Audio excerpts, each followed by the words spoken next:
Sweet Paulie, can I get some ice, please? Yes, sir. Is it ready made yet? Can I help myself? There is, but I don't. If you need some ice, I don't want to steal your. I'm good. All right, I'm going to get a little bit of ice then.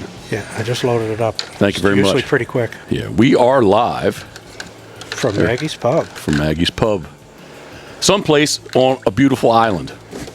Oops. Right close to Johnson's River. Oh, I did it too much, man. There we go. All right. Shoo. You could say whatever you want to say, love. What would you like to say? The story behind Maggie's Pub.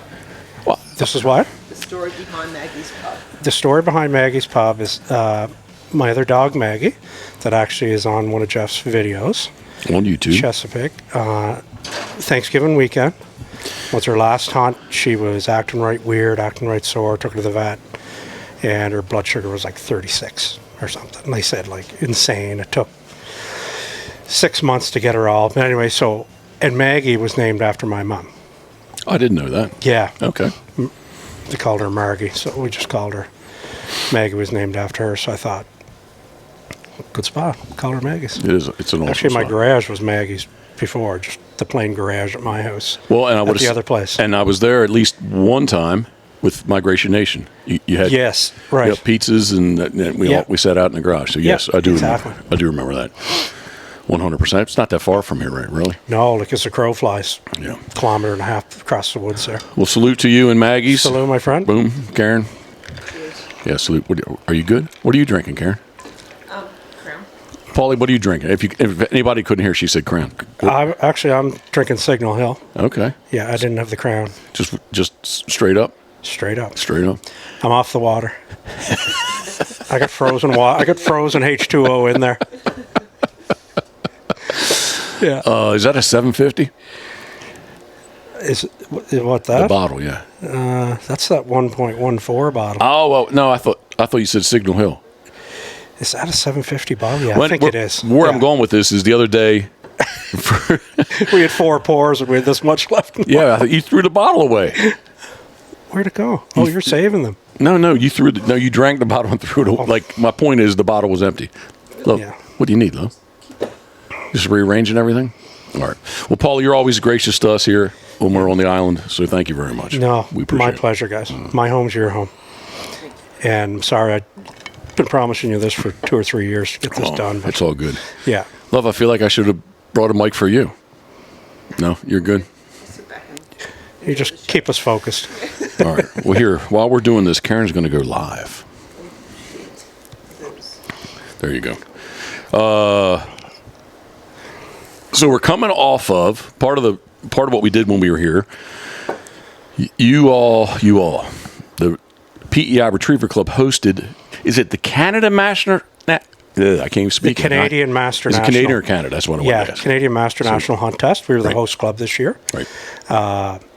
And everybody just knocked it out of the park with the help of everybody, like the help of you guys donating, willing to come on that hunt, and, like donating stuff and just, and I said this a million times, I've said it on Maddie's podcast, is that we, and nothing against the other clubs, and I love all the other club members in the Maritimes, but there's no club like us from top to bottom. Like, most clubs got 5, 6, 7 active members and whatever. Like, we were having training days, and me and Walter sitting around looking, and there's like 20 trucks there, right? And like 35 ducks on a training night.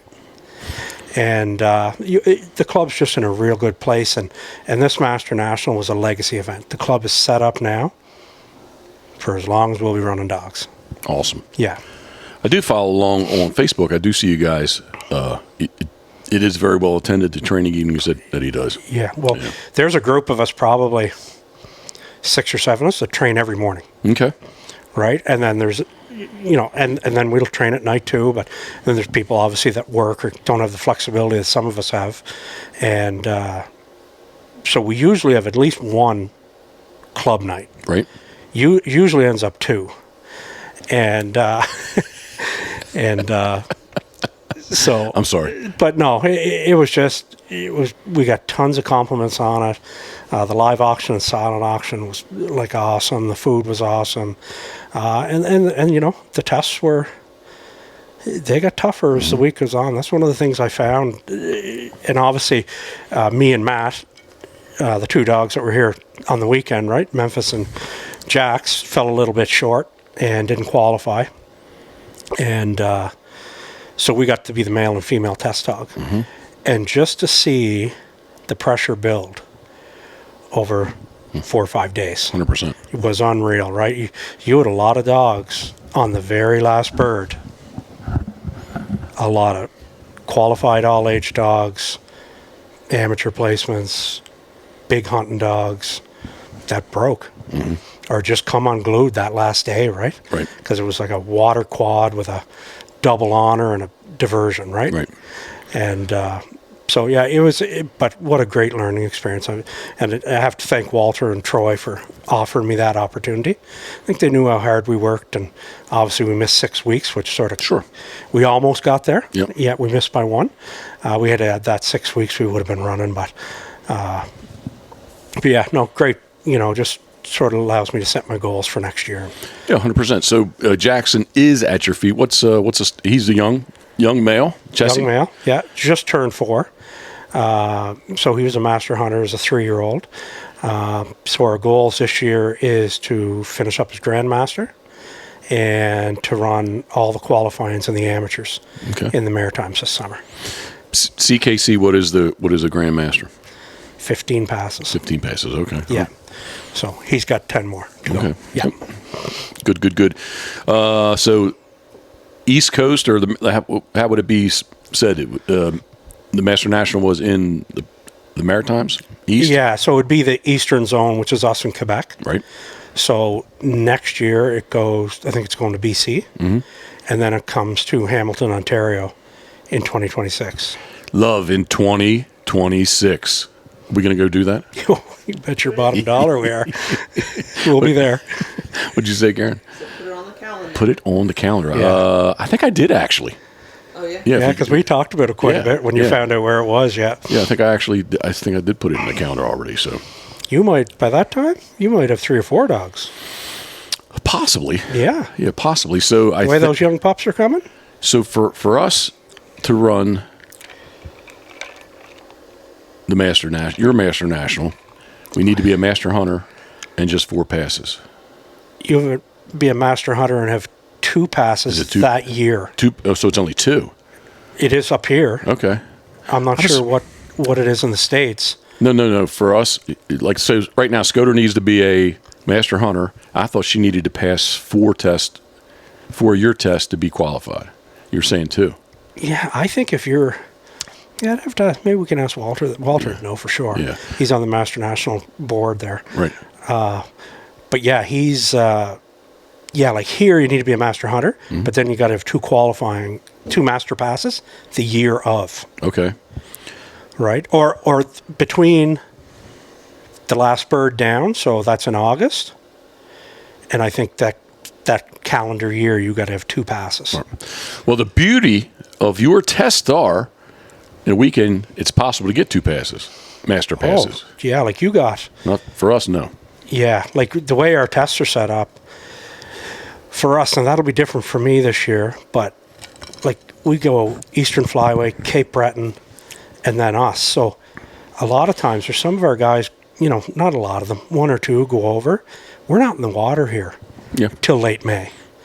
Right? Now there's a bit of a difference on the South Shore of Nova Scotia. They warm up a little quicker and they're in the water over there. But like we're not putting our dogs in the water because it's not 60 degrees or even close. Like we were... Last year, before we get in the 60s, it was like late May, 1st of June.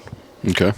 Right? And we, so it's tough to get all of that because you could go Eastern Flyway, Cape Breton, us, Moncton, Fredericton. 5 weekends, right? You get 10 opportunities.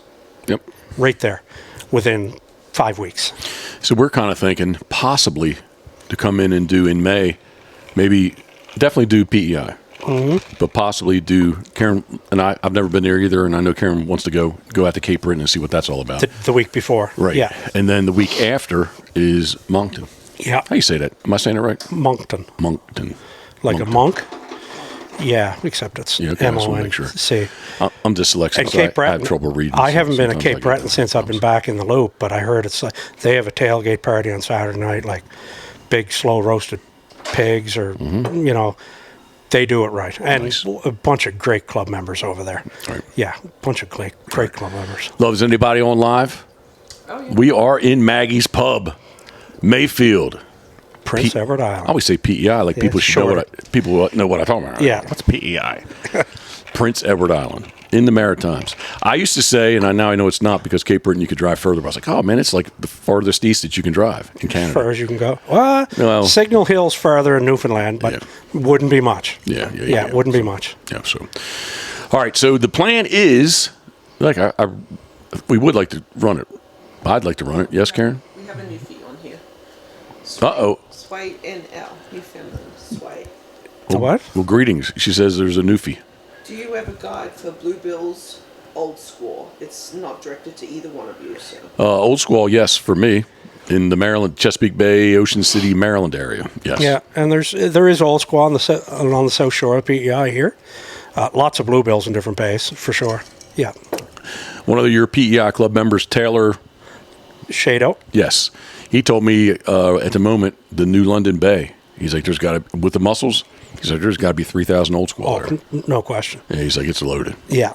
And see, I think Woody's tried to shoot them out of the layout boats a few times. Right. And I don't think they have much success, but, they're tough to do around those mussel lines for whatever reason. Plus, they usually have guns going off around there, Right.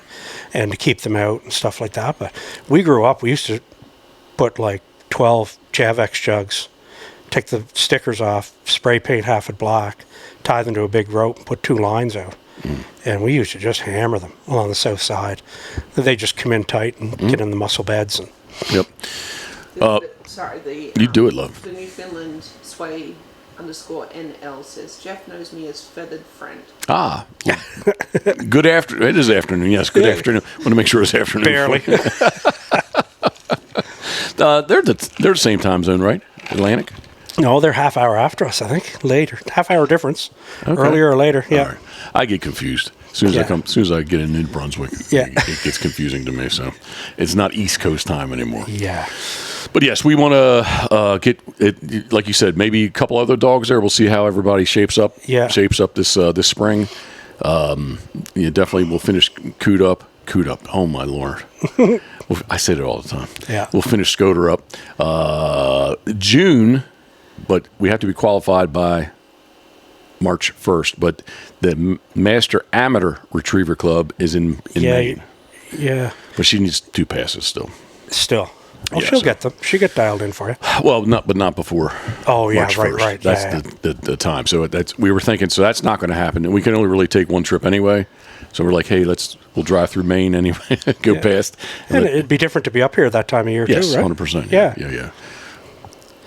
As soon as I reply to comments, Oh. it locks out. All right, So I'm not replying. All right, well, don't reply. It's all. ignoring you, but I cannot reply. It's all good. It's all good. Yeah. So we may. I don't know. We'll see how the pups do. We'll see how they do. Yeah. As soon as we get back, we're going to get. I would get definitely want to get Rye up to speed for Karen, so she could run her in senior hunter this year. I keep telling Karen she'd probably be like an 8-year-old master hunter by the time she's That's all right. eight or pushing 9. Yeah. What I say is, Yeah, that's all right. But yeah, the pups. I don't Age know. is just a number, right? Yeah, we'll see the pups. See what they do. And I was all tied up in that, too, with a number with Jack, so he should have been a master hunter when he's 2, right? But, without thinking, that year he was 2 and went through senior, that's when he got the bad paw infection. That's when he was in the vet college for 10 days when you lost him right after that, right? And up here, you missed July, August, September in the water, right? And then the next year, I just screwed up, right? So we had a lot of work to do. And then, of course, he gets hurt again this year. So, I was proud of him to get, because you know how loose they get. Oh, 100%. And you know where I was in Quebec and Nova Scotia and Brunswick every weekend and going and trying to maintain that balance of not getting so loose, right? And it was sort of good at the end when he did get his title. We had 2 weeks off, and I gave him a week off.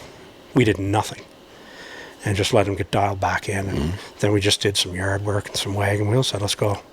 Yeah. Yeah, sometimes taking the time off, I think it does help them a lot. Yeah. Way back in the day with Coot, she was a very young master hunter. If she liked to honor, Yeah. she would have been before she was 2 years old. But it took her about 26 months to just because of the honoring issue. Yeah. But there was one summer that I didn't really. We used to always train for all age stakes. We didn't really train for. We did not train for hunt tests. And today I still don't really with Scoter, just because the people that are around me, they all have all age dogs, Right. and that's what they train. So, anyway, as one of my older dog mentors used to say, he used to say hunt tests were good to run because they're all short retired guns. So they don't have to run out there 300 yards. These are all short retired guns. Kind of line them up, put them in the direction, and send. Tell me this: you Yes, were sir. out of it a bit same as me, like 10, 15 years, whatever. I was just shocked when I get back in 2 or 3 summers ago of how much it's evolved and changed. And you listen to Lardy talk or Pat Burns or and I'm a member of retriever coach Kevin Shep, those guys. It's all about teaching now, right? Where it was a high pressure game when I left, and certain dogs could handle it and certain dogs couldn't, and those dogs are just washed out. But to me, like it's almost like it's come full circle. And I think maybe that's the dogs too, right? Maybe they've trained them bred them so much to be trainable and stuff. But just you're learning all over. And I was lucky to have guys like Walter and Dave Butler, and I can name off everybody in our club: Troy, Cashman, Joel, Kenneth, Blair, everybody. Woody, Maverick, Cobra. But he's out crawling around the G-string with a spotting scope looking for an Eurasian widgeon somewhere. He found 2. No, he did. He did. He told me. He says he found 2. Now we drove through there today. We couldn't see him. Yeah, we were in a bad angle. We just kept rolling. Yeah. But yes. So back to the serious side of this. One of the first. So had trouble finding good water to do swim bys. You all right? Jaxie's got a little gassy problem there. Now I do. Yeah, I would agree with you. Yeah. Woo. Good boy, Jackson. I think he's hiding his head. He's embarrassed. Anyway, I had trouble finding suitable water to do swim bys with Scoter. And I was really struggling. She was ready to swim by, and I can't find any place. And you got great water for everything else, Well, yeah, but I found the spot. A square spot. Well, no, that great water, but I didn't know how. Back in the day, there was a key on the gate. Hey, Jeff, you're welcome to use it whenever you want. Just lock the gate when you go. Right. Things have changed over the years. People have passed away, and I wasn't sure who and how do I get back in here, right? Yeah, so it took me a little bit, to find out like where and how do I, But as soon as I ask, use it. Come, yes, do this, do that, whatever you want to do. And then it turned out, hey, do you want to train with us? I'll come in and do the swim bys. We're going to train, like I came in at 6:30, 7 o'clock. Oh, we don't train really till 8 or 8:30. If you want to hang out, train with us. So where I'm going with this story is the first couple times. First off, I'm a little nervous. Very young dog, training with people that I know who they are. Yeah. Some of them know me, some of them don't. But they all have very nice dogs, all age dogs. And I have this very young dog that she's got a big motor and she can get out there, but she hasn't seen this kind of stuff. Yeah. So the first couple times I trained, like the mark didn't really go well. And Jeff, you want to rerun that? Can I? Then I'd be like, can I? Yeah. They're like, sure. Yeah. We never, with Coot and Diamond, we never reran marks. Never, ever. Yeah. And they're like, you can run it 3 times or 4 times. Like, I was like, okay. We just didn't do this. And you look at it now, they do like the fire drill and helping out and standing out and throw birds, if they lose momentum, throw another bird. Yep. Like that's where the game has evolved, right? Because before it was like, never handle on marks, never, repeat marks and do that stuff. And now, like I said, it's like teach, let them roll, right? And help them. Up at Greenwood, Karen, since you're here listening, at Greenwood, we do a lot of hunt tests. They do a lot of field trials there too. But Tom Ford stood out there through the long mark. There was 4 in and outs. Yeah, it was basically just going across these. And he just, every time she's on the land, because she won, just toss another one. Yeah, he just kept throwing. He just kept throwing. And all of a sudden, man, she's just freaking rolling out there. Yeah. The last time we did, he's like, let's redo this. Yeah. And she was in and out. And I think that's a Hillman drill. It's called the fire drill. Okay. Bill Hillman does with young dogs. Mm-hmm. And obviously, he has unparalleled success with young dogs. The most Derby champions, Hall of Fame, whatever, right? And he does that. And they're just out there, and they just keep throwing birds. And to real young puppies, too. Like I'm talking 16, 20-week-old, doing re-entries, you know, and teaching them that young. But he just calls the fire drill. Just, yep, till they get out there. Yep. Right? So I did take a little bit of a heat, evidently, you know, hearsay from a friend, but he judges. And he said, I got a question a little bit ago. He's like, what? You're like, Scoter was 19 months when I ran her in the first well, I was ran her as senior that week. She was a junior hunter. Yeah. So I entered her as senior and master. And they're like, what is he doing? He says, I've had 5 people ask me, like, what's he doing? What are you doing? Yeah, like, fuck, she can do the work. And, Yeah. you know, it's good experience. And, the first master that she passed was a master and a double senior. And as Karen would say, it was 3 series, 9 marks, 3 blinds, and all the other ins and outs that go along with our master. And we're driving home on Sunday, and Karen's like, she said, that master test, that was fun. That was fun to watch. Yeah.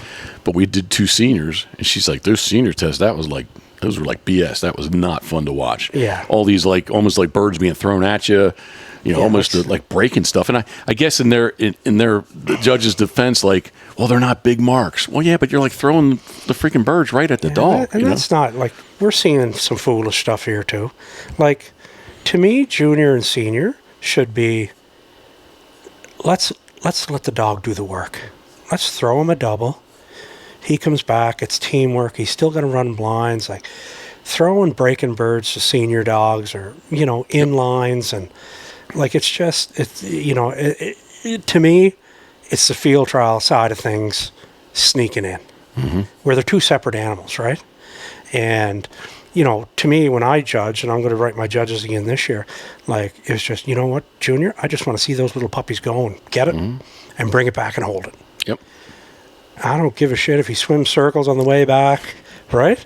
And the same, I want to see a little bit more teamwork with senior dogs. They're going to be, to me, there's going to be wide open mark, do a double. Pick them up, right?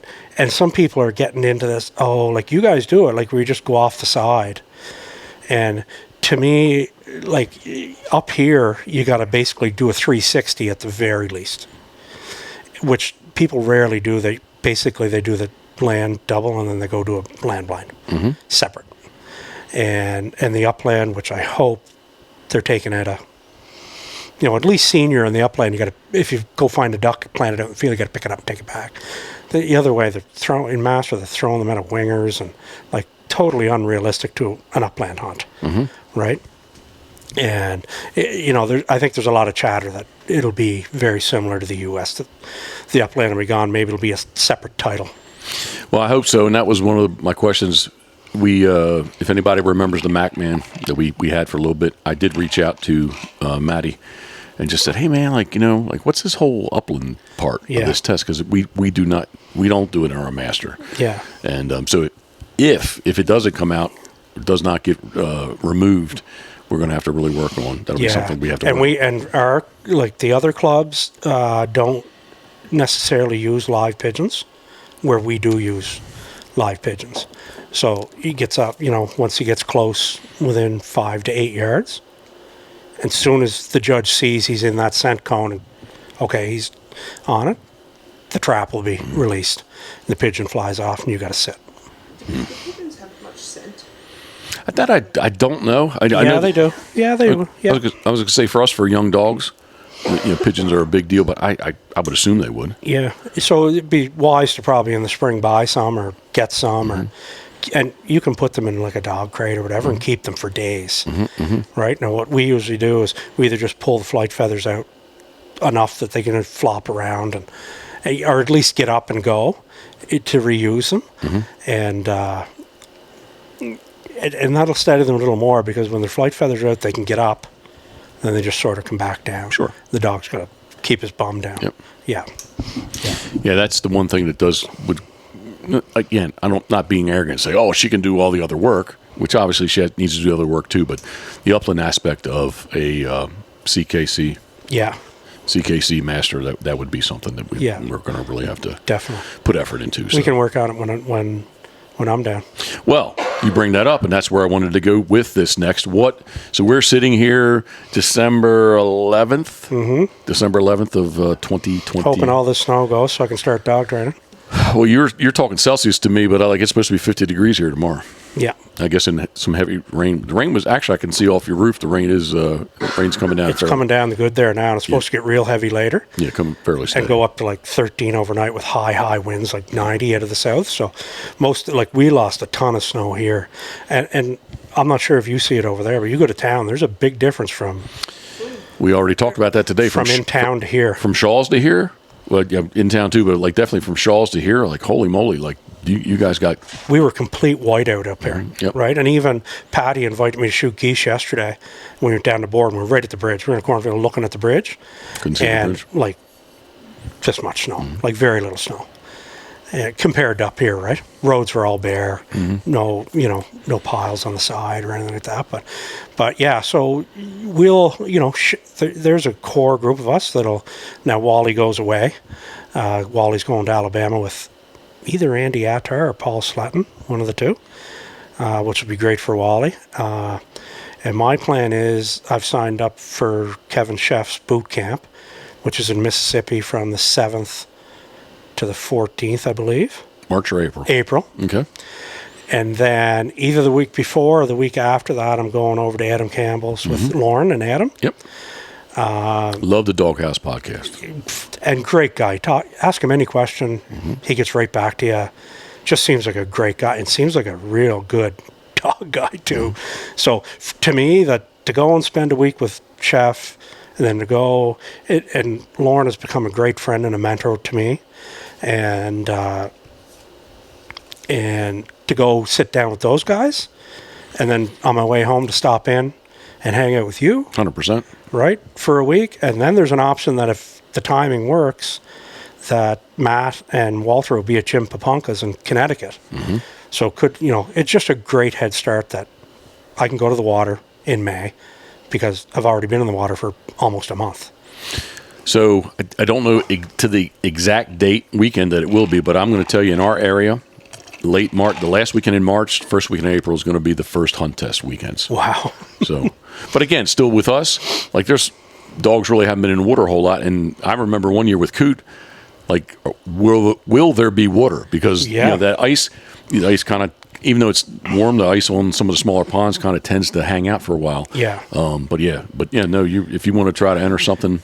Yeah, and I think a hunt test, if you look at some of these guys that sort of are in the know, they talk about training in water and how cold it is.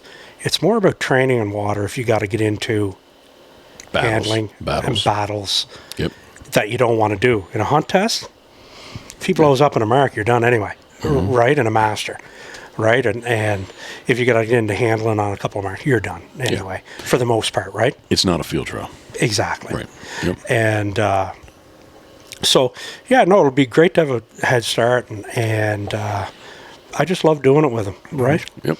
Do I look back and wish he wasn't sick for a whole summer, basically, or hurt last year, and what would we be actually, would our goals change? Our goals wouldn't have really changed anyway. I might have 8 or 9 master passes instead of 5. Sure. Right, or 10. And what I missed. And so what's the big deal? Right? You're a little closer to Grand. Well, Grand's just a title because you're going to run for the next. You're still going to run the test, right? It's a nice title to have that your dog is consistent enough to get a Grand, because there's some dogs that are master dogs that'll never get the Grand because they're going to run out of time, right? And but this year we're having amateur only stakes in the Maritimes. Now there is a 3-week stretch where there's open and the pros come down, but ours are all going to be attached. I think we're having an amateur and in August. I was going to say, well, in May, Cape Breton, I believe there's amateur in Cape Breton that weekend. I think with the hunt test, and maybe Friday. We're having a qual, I think. I think yours is a hunt test or qualified. With a qual on Friday. Yep. It usually is a spring test. Yep. And somebody else in there. I think there's 2 amateurs in those first 5 weekends. So that'll just be all the master and master dogs and qualified all age dogs that are here in the Maritimes. So you go jump into that. That'll be cool to go do that. I do want to rewind a second and I said, friend of a friend. Well, he is a friend, but other people, like, maybe they're my friends, maybe they're not. But like, what is he doing? Who gives a shit? Well, but this one is what I acknowledged, but my explanation was, you know what?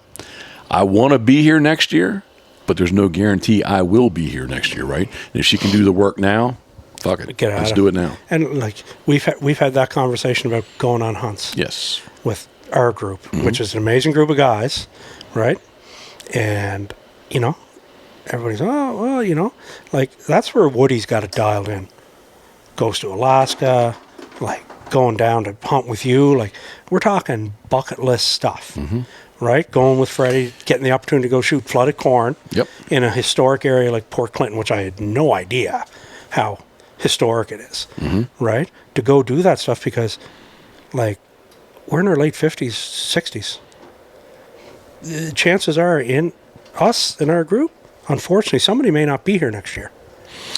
So it maybe is an excuse to justify to do what I want to do now, but it's the truth, right? Yep. So here, any younger friends and listeners that are listening, no question. The very first time that face-to-face Woody and I met, it was in February in New Brunswick, where we could shooting eiders. And guess what?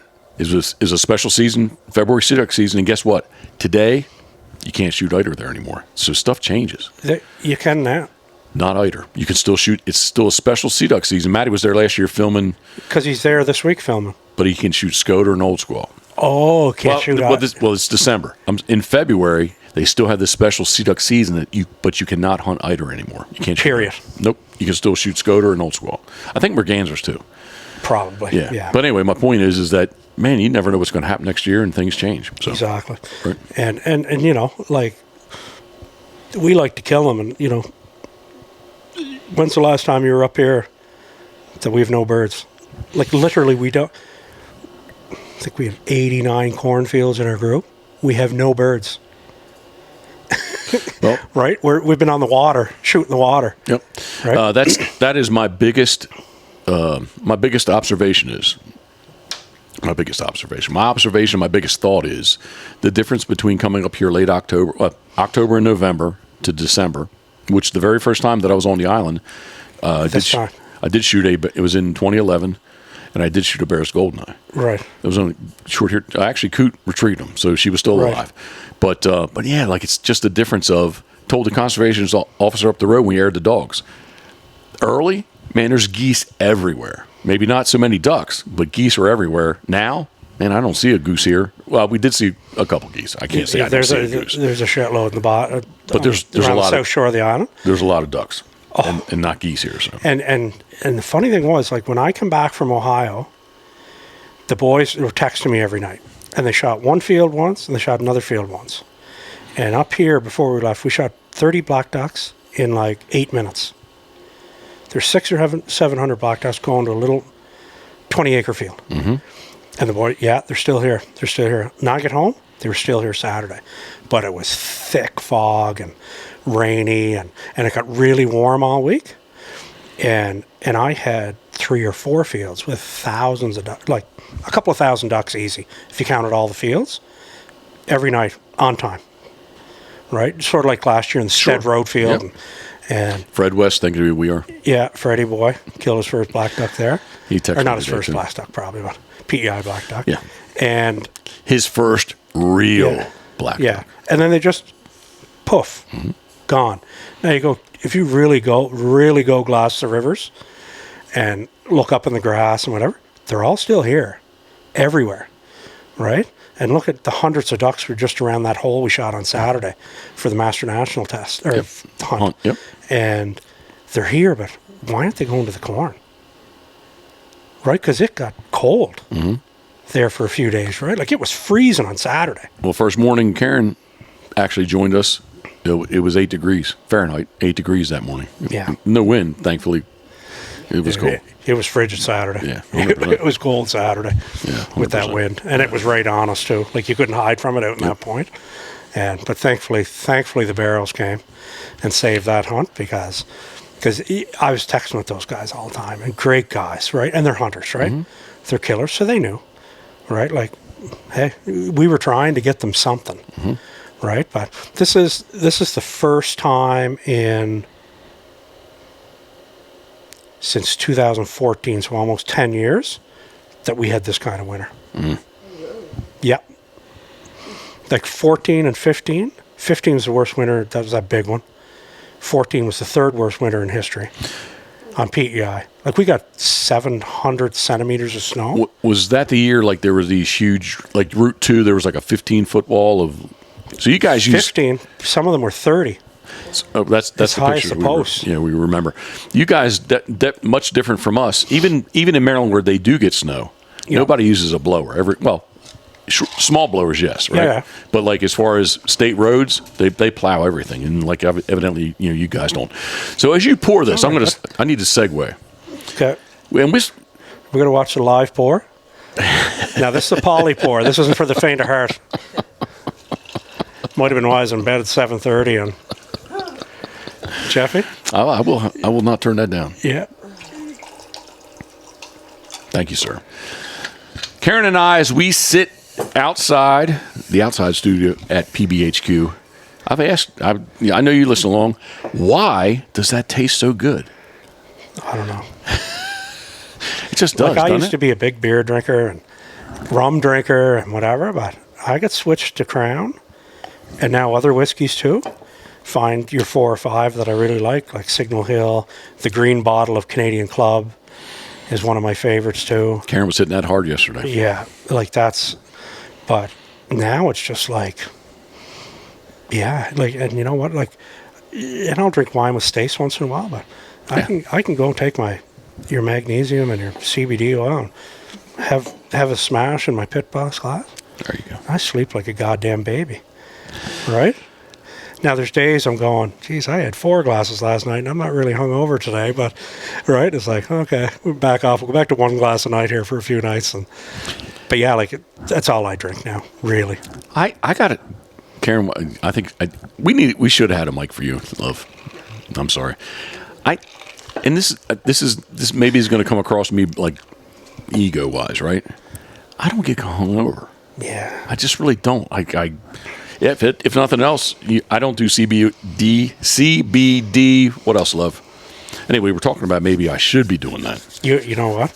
You'll find you got to get like pure CBD oil, just come in a little gel cap, right?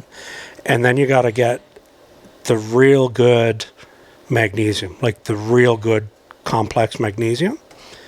And like, I've had 7 knee surgeries and 3 shoulder surgeries on the left side, all on the same knee, the same shoulder, and the difference, and with your sleep and being sore, with your back, 100% sore, right? Like, you will see a difference once you get on that. And the other thing, and I've told you this before, is if you can find a good fascia stretch therapist. We talked about the driving here. Good. You find one down there. You go there once or twice a week for about a month. Now, it's not pretty the first few times, and you have a release after. Like, you ask Stace, I come home some days and sleep for 2 hours. Could be a 1 o'clock appointment. The release, but after a day or so, once everything's stretched out, especially you with your back, because now your hips are tight, your butt's tight, it goes right down. Like, when I go in to see my guy Jason, and I'm going to get back to the gym and doing that stuff in January, he literally starts by cracking your toes, then cracking your ankles, and he loosens you all the way up. And you walk out of there, you're just like nauseous, and you're going like this. But holy shit, do you ever feel better later? I call it chair yoga. I sat this morning, and it is painful. Like, and I try to make, I don't want to hurt myself, but like, I freaking crank on my leg, and I sit there and just, Yeah. But when I get up, like, okay, like I do feel. You're loosey-goosey, right? Yeah. Yeah, I do need to get, and we talked about it today, I do need to get back, I think, the injections into my disc, my lumbar disc, I think it would help me too. But. And if you go find a good stretch therapist, you'll see a world of difference. I see a world of difference since you got your shots, watching your, I message you or text you and say, you look way better. you're moving better. I can Last year's. Oh, I can stand up. and breathtaking. Oh, fuck yes, And then thank that day you got the haircut. Holy fuck! How are you supposed to deal with that? I With the send coif all done and Karen doesn't know I send you pictures. I send you, Woody, and Fred West. Actually, Chicky too. I'll send whenever I go. Because look, well, I can't take my hat. I can't take it off. But everybody, I shaved my head for like 30 years. Everybody thought I was bald. So like, Karen's like, you're like having a big, yeah, big I life always thought you crisis were of- too, to be honest. No. Yeah. I have a big head of hair.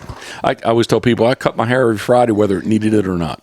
Yeah, I just didn't do I it. go every 2.5 weeks. Like I go halfway through the third week because it's just thankfully, like and my hairdresser I have one girl who was a friend of mine forever, and then to get to her in town, she's so popular, like you just can't get there, right?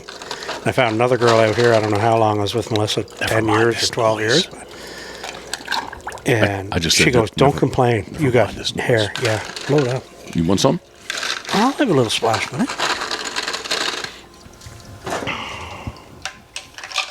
Enough? Oh yeah. All right. You know, somebody else doesn't mind to taste like us. Is Freddie. Yeah. I don't think I've ever seen him hungover either. It just doesn't affect me that way. Although he did get up late our first day up there. I had the lobster up, and me and him and Don and Gunner and Brandon, we were pretty hard, but till I do. I like a dry wine. see, I don't like a dry one. Well, that has the higher alcohol content. The dry does? Yes, it does. The sweeter it is, the lower it is. But the drier it is, the higher it is. Oh, okay. But a good old Karen looking at me, a good old a decoy Cabernet. Yeah, Yeah, like a cab? Yeah, that's what we drink. Okay. Yeah.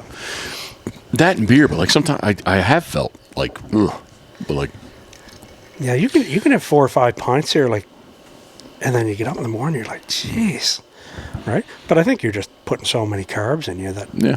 right? Yep. That you'd be like eating a whole bunch of toast before you went to bed or something, right? I don't know. Well, speaking about carbs, ever since I don't know when in July, but I've been basically I try to be carb free, sugar free, which I lost 30. I was going to say you're down 30, 40 pounds, right? Yeah, thank you, 32ish, because I do weigh myself. But I got to say, man, in the last 10 days, I woke up this morning feeling like fuck, French toast and pancakes. And It ain't. Yeah, you're coming up here. Yeah, I was like, it's not about counting calories or cutting carbs. we did. Karen was on me. She's like, so when you go up there, like, what's going to be your mentality? What do I need to cook? She said, what do we need to cook? My mentality is I'm here to have fun. Yeah. So, and I said I wasn't going to go crazy, but I think I have. What's the popcorn, the caramel and the cheese, the Chicago style, whatever that huge bag. What's the company that starts with the C? Complimentary. Our compliments? Yeah, compliments. Fuck. And Sobeys, their brand. Like so- it's like caramel corn popcorn? Yep. Oh, I could eat that whole bag, like the big bag. The big Yeah,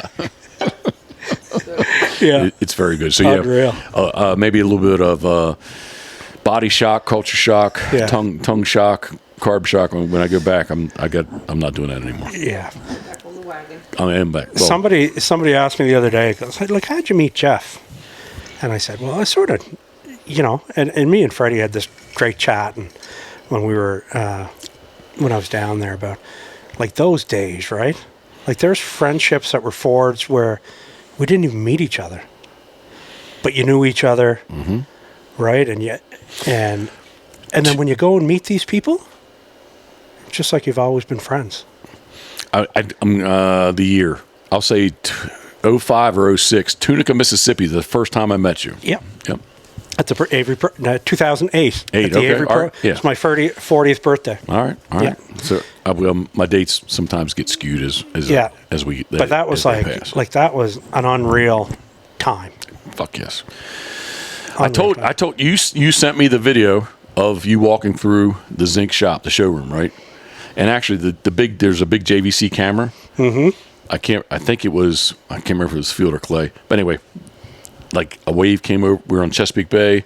It's around the Eastern Waterfowl Festival. A wave came over the boat and Hit that camera. Yeah, it got fried. It Got fried. But that's when they were recording on tape, right? So it's You're right. things have just like dogs. It's changed, right? Things have changed, right? Yeah.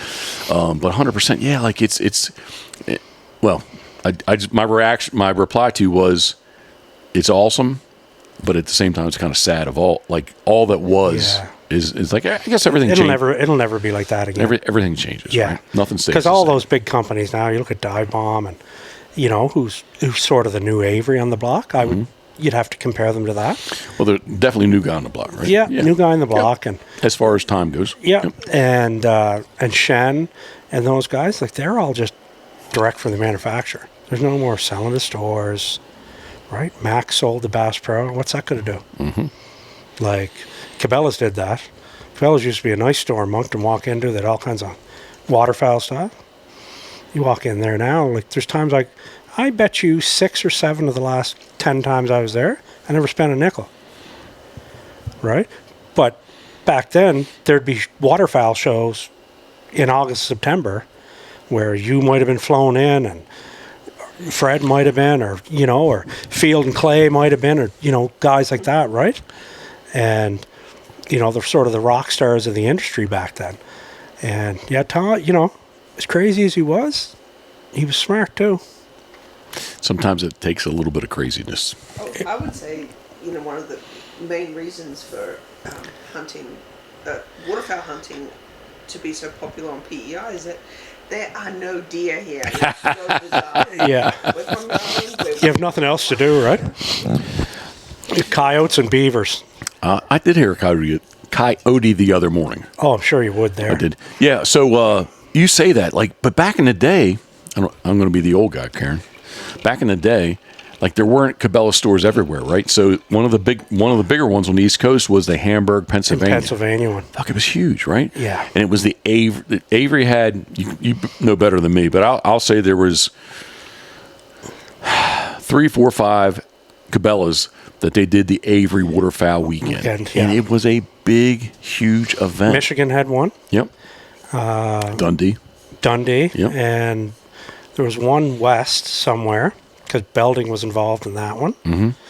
Yeah, there was like some big ones, right?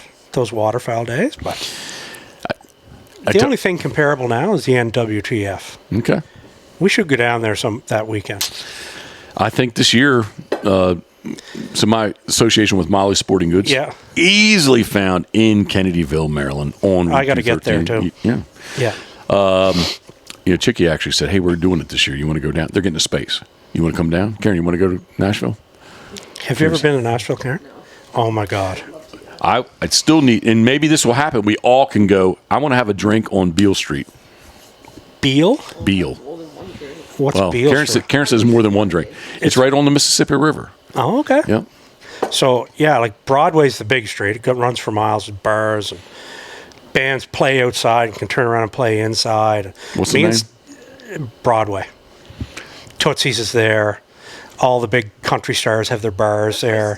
It's right. Oh, whoa. I'm sorry. You're correct. I'm thinking of freaking Memphis. Yeah. Memphis. I still want to have a drink on Beale Broadway. Street. I still want to have a drink on Beale Street in Memphis. Yeah, it's Broadway. Because Bridgestone's there now, where the NWTF is. It's out at the it's the convention center. Yeah, Gaylord. Yes. Yeah. Gaylord. Yep. So that's just outside of town a bit, but you stay right there. It's a hotel too, and it's sort of a little 80s-ish. But I guess it's just an unreal party all week, and everybody's there, right? It's sort of the new. Like you have to be invited to go to SHOT Show. I was just going to say, it's the SHOT Show that you can just go. And all the new products are there. Yep. You get to see them. It's that and the APA show, and is that in Pennsylvania too? APA? Surf Scooter. I think it is. He's from PA, not APA. I think he does do that. But yeah, it's cool. Like it's funny. Like getting to spend that time with Freddie. He's still got ideas. Mm-hmm. Right? Like he wouldn't tell you any, but he goes, we got things in the works, right? Which is, and I think GSM Outdoors got some new owners, or new ownership group or something, and you know, it'd be interesting to see like where do you go? Where do you go with goose decoys?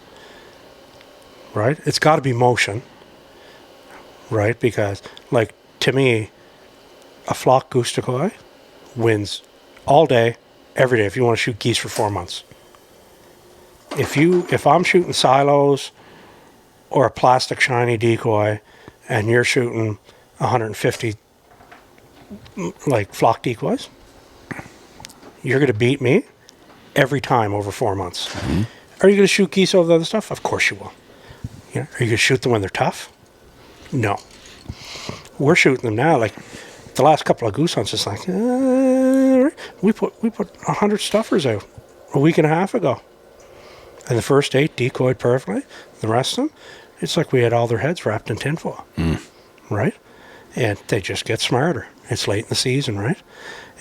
But where does it go? Like, we've had the Sitka revolution of clothing, right? Gore-Tex bought them. Now it's the only piece of clothes you can actually have with Gore-Tex, right? Supposedly this, what Shen uses, and maybe Kui. How do you pronounce that? Kuyu. Kuyu. Yep. There's a Japanese waterproof material that's the next best to that, and Drake's going there too. And but where, you know, everybody else trying to catch Sitka, there's really been no evolution in decoys since 2010 when Avian-X came out, when Fred came out with his. Like, you know, there was Bigfoots, then there was Avery, then there was Avian-X. Like, what's next? I agree with you. I got a couple emails today. Decoys from different companies. I'm looking, I'm like, fuck, that's exactly. Some of them don't look as good, but like, yeah, they've, like, I won't say everybody's caught up, but and I won't say everybody's copied either, but like they start to tend. They all copy. Like, they start to tend to look the same. Yeah. Yep.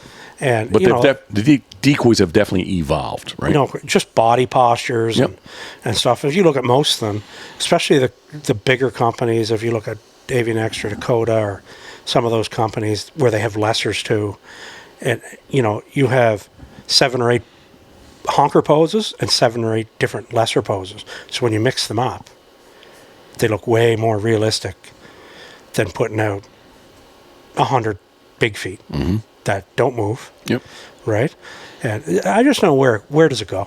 Like, it'd be cool to see where it goes and stuff. Like, I got to see a motion decoy that Freddie's got that they're just getting dialed in, and it could be the most realistic duck motion decoy I've ever seen.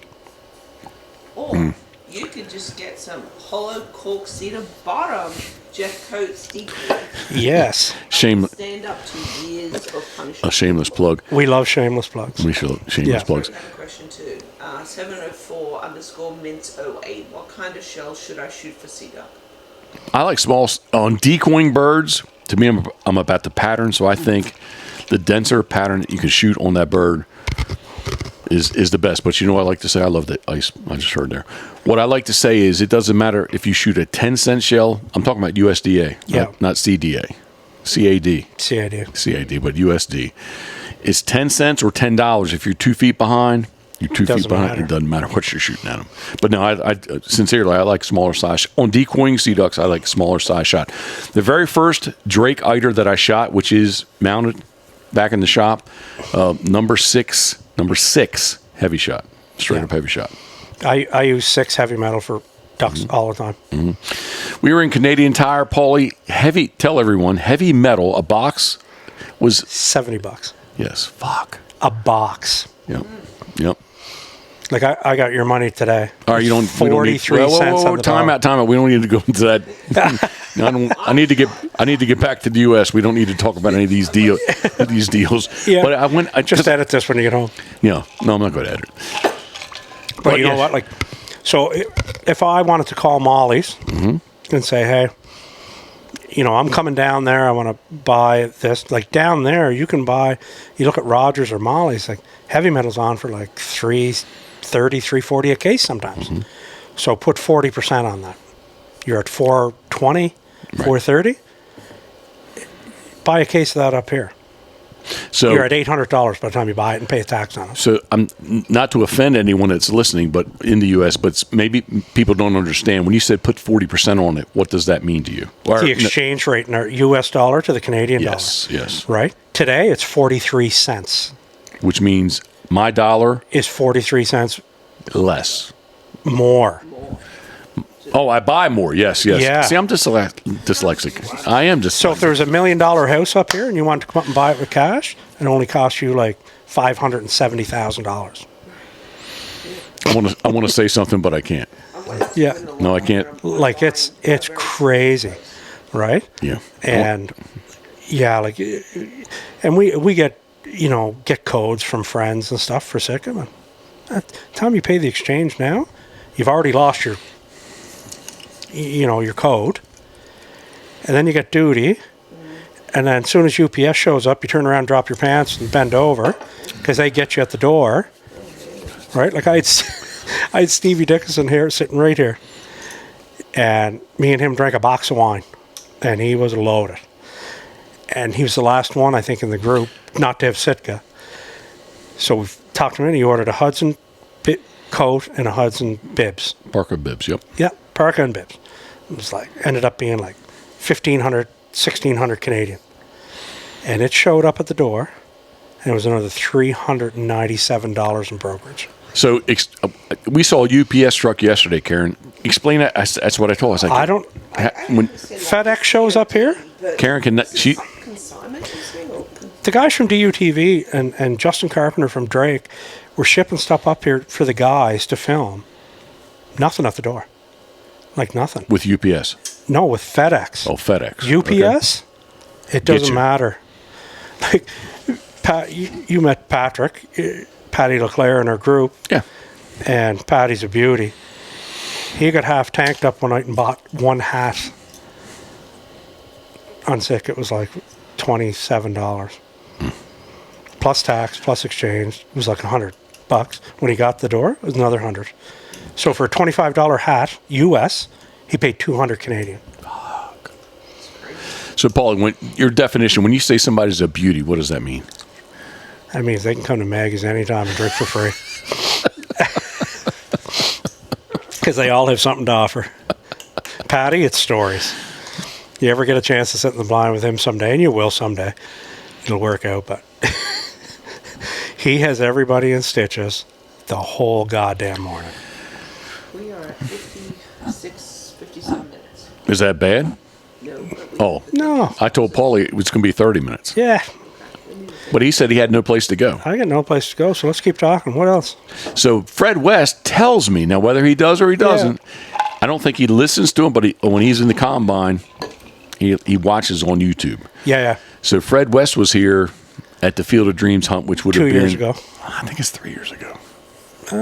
Time flies, man. But anyway, we shot, I say there were shot 55 geese. 45 one day and 55 the next day. He was there with the collar. He was there with 55. He was there at the collar. Yep. And back then, Maryland and Delaware, the AP goose was only a 30-day season. He's like, this is more geese than will be shot in Maryland. Yeah, that's a tough gig, man, to be a goose hunter in Maryland. Mm-hmm. But you're up to 2 now. But still, it's like here, we're at 3 now. And to rewind, Field of Dreams, that was a 5-bird limit that morning. That's 5 birds. Yeah, it was 5 birds. Yeah. And I don't get, you can shoot 5 birds in New Brunswick and Nova Scotia still. Geese. They're all the same goddamn geese. Mm-hmm. And ducks, right? Like Woody, I think there's been 2 radio collars Woody did this spring. One for sure, but I think there was a new one that he did in Bedak, down by the bridge, that was shot in Miramichi in northern. Like all those birds just crisscrossed, right? All the stuff around Walter's place where they banned a ton of birds there, a ton of them the first 2 weeks of the season were shot in Amherst, just across the bridge, or literally just on the other side of the bridge. And the first time I seen that was probably 4 years ago. We were shooting. If you come on the bridge, right, there's like some shit ponds there, we call them, like holding ponds on the left, and then there's a marsh there, right on the left when you're coming. Oh, before you come across. No, after, when you come across. Or I guess if you're leaving, it's easier. You know the ponds on your right when you're leaving? Yes.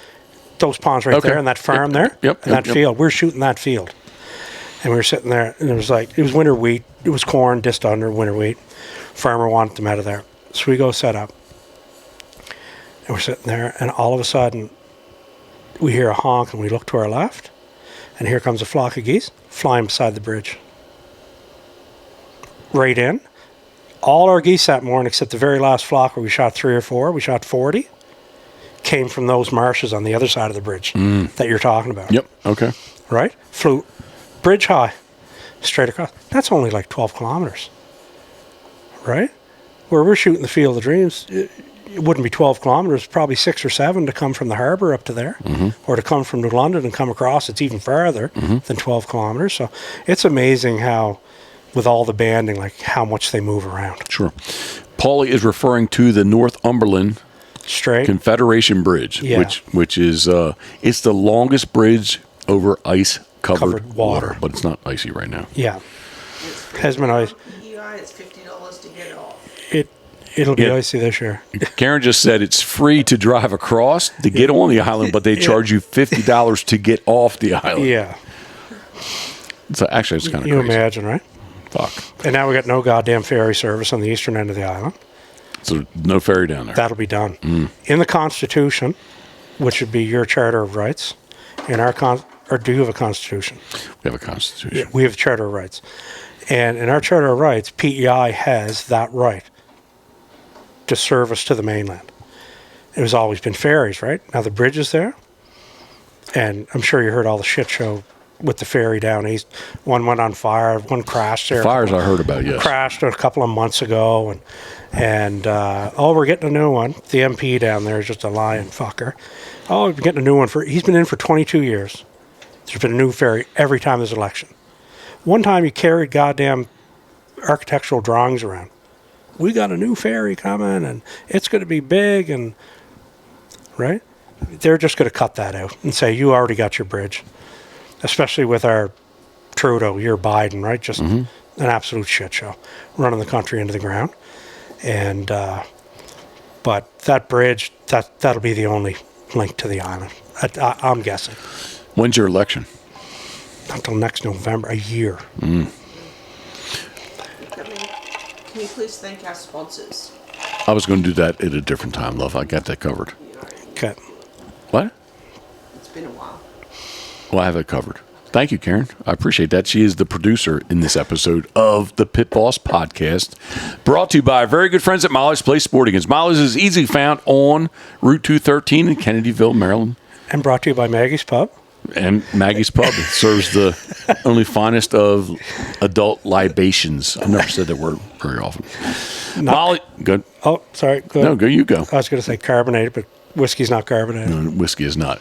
MyMollys.com, MyMollys.com. And depending on when I get this up, Molly's is going to have the 10 days of Christmas, which, love, I still need to do day number 8. So please remind me. All right. Do it right now. Yeah, she has my phone. It's because I know what the gist is, but I don't know exactly what the ammo deals are. Right. But Heavy Hammer Chesapeake, the Molly's exclusive heavy shot, Heavy Hammer Chesapeake is included. I'll tell you, I like that shell. That 3s and 5s, I shot at geese until probably 3 weeks ago when I was just getting a little light, right? And that's a deadly shot. Because it was funny, like, the cameraman for DUTV said to me, he was right over my shoulder when we were filming. And I shot 2 geese off my end. And you know how you just hear it? And just, right? He goes, are you shooting tungsten? I said, no, I'm shooting, this is what I'm shooting. He goes, you're shooting 3s and 5s? I said, yeah. No, he said, fuck yes, that's what I'm shooting. Or maybe he just said, yes. Yeah. Yes. That was great too. Like, to meet Sean Stahl, never met Sean before, and Jimbo. Those are great people. And we talked about this earlier about how everybody doesn't know everybody, but they know everybody. And that's, I've did 2 years of hosting this, and I don't include you guys in hosting. No. And 2 years of hosting this, and I'm not doing it anymore for the foreseeable future because it's stressful and what, but because you don't know, you get up here. Like, well, I knew Freddie, so I wasn't worried about Fred. But they get up there the year before, then I was, okay, well, Mark Petrie's coming. He's doing a book on decoys for Ducks Unlimited and doing a whole chapter on PEI decoys, right? And which Woody did, because I said, don't ask me, I don't know. Woody just told me to buy these, the ones that are on the wall over there, right, or on the mantle. But to meet those guys and then the cameramen like Ed Wall and Guy Shepherd, and you meet the guys this year. Like, that's what it's all about. What we do here, when you're up, and to meet those guys and do that, and Justin Carpenter's been hired to be in charge of Drake's redo of all their clothing line and other stuff, and just fantastic. We're still text every second day. Good. Right? And that's what the memories are made of doing that stuff, because heaven forbid you get up here, you may have been hosting somebody for a week and you want to punch them in the fucking face every second day, knock their teeth out, like Every second day. yeah. Well, you got to watch your hands, right? And but yeah, that stuff, like, if I had to look back now and I was all done with meeting you guys and all the stuff we've done the last few years and going down on the world's biggest duck boat, and that's what it's all about. We got to do that every year. We got to make new memories every year. 100%. Yeah. Woody, I think I said this earlier, but back actually through not Avery's forums, but the duckhunter.net. Oh, yeah. That's how basically The refuge. Refuge. That's how we knew each other, right? Oh, and right. He came over and he brought 5-gallon bucket of mussel, and and ever since, fucking Buddies. yeah, 100%. I remember the first year you were here, you came to Clark's. Yep. To Danny Clark's. Yep. Was it late? Was it this time of year? I would say it was December. It's later. No, I think it was right about now, December 10, 11, and 12. Okay. But 2011. Yeah. Because I was going to say, was it at the Christmas party? But I think there was a whole bunch of people there just because you were coming there. Yeah. Well, Karen, you all right? Yes. Gunzu tight. Did I say it right? Boogies flying everywhere. All right, so anyway, mymollys.com. MYMOLLY. I'm going to look at this one. MOLLYS.com. Up next is the world's largest duck boat. Steve Hoover, duckwaterboats.com. Punishing the docks and the rocks daily. Love, if you do a hard turn to your right, lower picture, it's the world's largest duck boat right there. She's not going to do it. Yeah. See, I said right and she went left. There she is. All right. But That was coming into our Airbnb, wasn't it? But close, yes, 100%. Yeah. All right. Duckwater Boats, Steve Hoover, thank you very much. Up next, crabs to go. We've been enjoying seafood here, but we miss Maryland seafood. Do we not? The NFL special. Gross. Every Sunday. What are you talking? You're from PEI. I know. All right. He likes beef. Chicken? Love chicken. Do you like chicken wings or chicken breasts? Yes. And pork. I think Stacy made a pork one the other day. It's almost like pulled pork, but the time was, yeah. Well, perfect. I think Maverick was he was put off. I did not indulge in the chicken wings. Was he offended? I think he was. Was there a whole bunch of Miller Lights involved? Did he get aggressive? He didn't get aggressive. Did he, Karen? Where is Maverick today? What's he doing? I think he's sleeping right now. He's tired, right? Yes. Karen, it looks like you're hitting these knives right here. All right, crabs to go, crabstogo.com, easily found on Route 50 and Route 589. I remember them right on the corner. 100%. Up next, Duck Blind Bistro, the ultimate outdoor oven. I got to get that. People enjoy them. Like easy peasy, right? 100%. I thought Karen used it for stovetop, which I thought, I don't know. You know what? It's much nicer than firing your oven up, right, love? I was sad. We didn't have the duck blind bistro yesterday. Well, I asked. I said, "Oh, you brought it?" And you're like, "Nope, didn't bring it." We didn't bring it, and we had to do it in the oven. They weren't as good. She did them in the oven because what happens is, They burn on the bottom. well, in the bistro, both sides get done evenly. Duckblindbistro.com. Use the code PitBoss5. You can save yourself 5% on all your purchases. Yep. All right, up next, Turtle Box. I still say it should be the ultimate Bluetooth speaker, but they say live loud. That's what it is, a big waterproof Bluetooth speaker. Waterproof, dustproof. We have one at Shaw's right now. Oh, okay, cool. Yeah. Well, it is, again, their tagline is live loud. I still say it should be the ultimate Bluetooth speaker. Mm-hmm. turtleboxaudio.com. Right outside of Maggie's Pub. Love you. What, you did something with your eyes. You just getting tired? Stop, yeah. She told me to stop. She's been yelling at me today. You say Woody's aggressive? She's mad because it's only a short visit and she's got to leave in 24 hours. She's 36. I've been holding his phone, so She's been getting a little aggressive today with me. Don't yell at me. No, you said don't talk to the dogs. Her and Woody are on the Millers. the Instagram because it's frozen up again. So just All right. I don't know where I'm at right now. Can you redirect me? Is Woody sleep in the nude, do you think? I think he sleeps in First Light. Jesus, he doesn't. Do they have a men's lingerie line? A men's onesie. I sent you the picture. He had it on. I think it was a onesie. Oh, he loves it too. He does. Love reeling back in. Sorry, Damien. Turtleboxaudio.com. Turtlebox, thank you very much. Up next. Let's have another whiskey. No, that's what stop. Yes, I would like one. What I started to say, sitting right outside Maggie's Pub. It is man's best kennel. Actually, there are 6, 7, because you have one in your truck. No, mine's out there.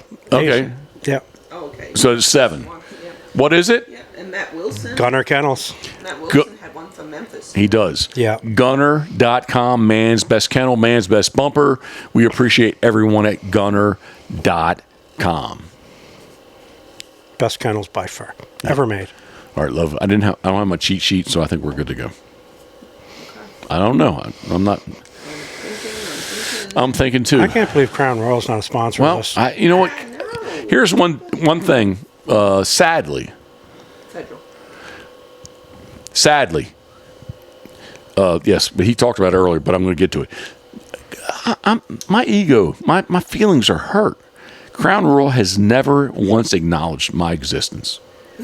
And you follow them and stuff? I do. I used to post up all the time. Tag them. How much Crown have I drank? I thought I could drink, but You can. I can. I just. Love. Should I bring up? How can you could sip? Now you're in bed way earlier than me, and whatever. But yeah, and the other day was a one-off. Like when Stace was here for a sec before she went to take her parents, Right. and I said that was my first day on Saturday. It was my first day drinking in bed by 7 day, right? And you had to leave. Yep. You and Woody had to go. But Matty was here. He was on it. And then all of a sudden, Walter and Colin Cairns and boys started coming out. Dave Batchelor come out. It was. I heard Paulie was helped from this chair. To the hot tub. You heard No. Paulie. You took him in third person, like Paulie. That's. I heard Paulie was helped out. That's like a Seinfeld episode, the third person. We really need a mic on you, Karen, because I'm not sure if I can hear. But Karen just says, "So you're referring to Paulie in the third person." Yeah. He is referring to himself in the That's like the Jimmy episode of Seinfeld. But yeah, I heard. Now I don't know who helped me. And then Stacy was mad at me. She goes, "You left all those guys out there by themselves." They're fine. So of course I had like 13 hours sleep. I get up at 8 o'clock. I'm going, geez, I'm fresh to daisy. I'm over here. Yeah. Well, he's right. Matty said he was fine. He was sleeping right here, though. He didn't go anywhere. under control. He had only Yeah. And Colin Cairn slept right there on the couch because he had too much to drink. Him and Matty had big plans. They're going hunting. someone slept you on the But they couch drank that night? 5 hours longer than after I left. Karen just asked if no one can hear. Did someone sleep here on the Came to couch? the podcast Yeah. the other night, someone Colin Cairns slept on the couch. Cash man. was there. He's in our retriever club. Colin Cairns has a dog, Cash. Extremely You talented didn't. dog. You did not meet him. No. No, you wouldn't have met him. No, anywhere, I don't think. No. So yeah, Matty said he was fine. As soon as I looked at him, I go, "You okay, brother?" "Oh yeah, I'm fine." He probably had more to drink that day and night than he had in the last 6 months. Well, I thought you guys sent me from the Canadian Master National right here on PEI. You guys, like, you're drinking, you're sitting midday drinking. It's like, fuck, I thought he liked to drink, right? Oh, he likes it. He just doesn't like it like us. Well, he shows up. He's smarter. He shows up at Shaw's, And I got him a glass out, filled it with ice, and he's like, "Yeah, I'll have some Crown Black." So I was like, and the bottle's close to the empty, right? So I poured it right. The bottle's done right to the top, and he was just kind of like sipping it. Like I was like, "Oh fuck, maybe he doesn't really like it." Yeah. And I had mine. I was like, "Hey," I was about to say, "If you want to pour some off, like pour some in, I'll take care of it." Next thing I know, the glass is empty. That's why I text you a picture of that. Oh, he can. I think Matty can go with the best of them. Well, he drank that thing like and a you stud. couldn't meet a nicer guy. No, 100%. I remember the first year running hunt test, I judged him and his dog Otter.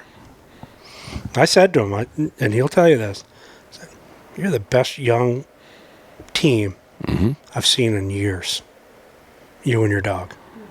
And he's just learning then, right? That's 15 years ago. Yeah. Or maybe not 15, 11, 12 years ago. And just dialed in. Right, that dog did whatever he wanted him to do. Time out 1 second, love. Just end that. You're. Yeah. Well, don't delete it. But just end it. Well, this is frozen. All right. We'll just. All right. I don't know what she's doing. Okay. Well, just stop holding it. I don't even know what we're doing. So maybe I shouldn't go this route. Just stop touching my phone.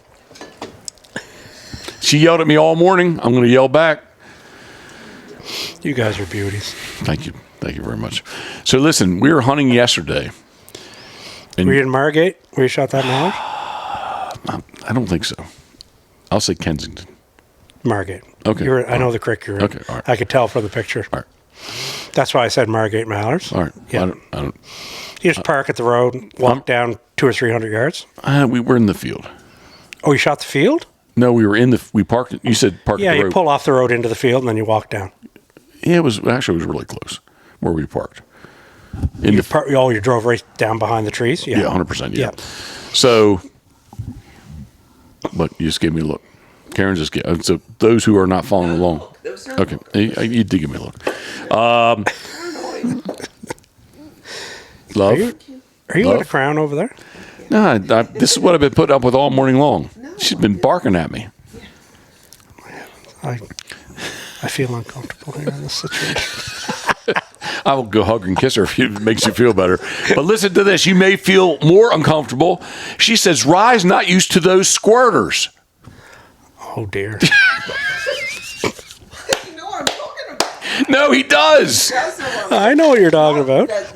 There's a category for that. She says, Rye's she's not used to those squirters. Even Woody he's sitting in his little teepee. Woody be going, woo. He turned and gave her a look like. But it wouldn't be like a Eurasian widgeon look. No, it was like, what did she just say? So we clarified. So now we found two. I won't hear from him until like March now. Unless he gets one of them. He says he wants both. So we correct her and say they're pulsators. She gives us a look. Pulsators are vibrators. Squirters and vibrators at Pitboss podcast. So wait a minute. So she's on her phone. And she's like, she went and looked. She says pulsator vibrator. She said, look here, you can buy them right here. And that's what it is. Well, it's a Higdon pulsator. Those are mallard pulsators. I'm not sure what you're looking at. I don't know what happened here, but I'm empty. Hey, how'd that happen? The educator or agitator? What'd you say? Educator, she said. Well, I was very naive once upon a time. Yeah, I tell her, thank you, sir. I tell her there's categories for everything.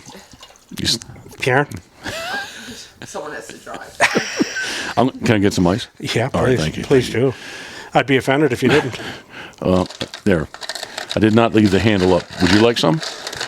Yeah. Fuck there, yeah. I'll serve you. We'll get lots there. All right. Yeah, it's full.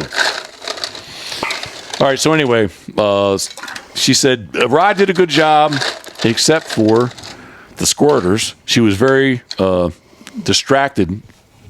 Oh, almost did it again. She was very distracted by the squirters, right? There was two of them just squirting. I think Woody's a squirter, except it's out his arsehole. When the shots went off, she's sad. Yeah, I was actually, I told her as we drove away, I was like, man, I can't believe you guys both shooting. I didn't shoot. I was kind of sad. We're in the teepees. Yep. 360s. Solo blind. Yeah, what a great product. 100%. One of the best products made in a long time. Yeah. And Higdon made a 2-man. I need to check that out. Yeah, they made a 2-man like that because those things, if you can tuck them beside an A-frame, right? Like if you're going to shoot 8 guys and you want to get a little comfort, you know how you can pin the A-frames together and open up the middle and just get more room, right? But those solo blinds just tuck in beside there, man. Thanksgiving. Canada Thanksgiving 2018. How do you hide like 17 guys? It was 11. It could have been 17. Come on, some I think people it sounds bail. better if we say 17. Woody calls me, goes, how many? And I go, right now there's only 6 of us. I said, there's a lot of geese there. I said, I think Gavin may come or just something, right? I knew there was 11 or 12 at the very least. He pulled in the field. He goes, you fucker. We referenced this today. So we had 6, maybe 7 A-frames lined up together. And at Goose 35, your phone rings. This is what you referenced today. What happened? Farmer called, and all the younger cattle that were pastured up behind us came into the woods behind us, and the guns were freaking them out. So he calls, do you mind backing in? And we're lucky we did, because the vet said, because it was warm. Remember how warm it got? Yep. It was really warm. They said, if Maggie had to go for another 20, she was the only dog there that day, I think, wasn't she?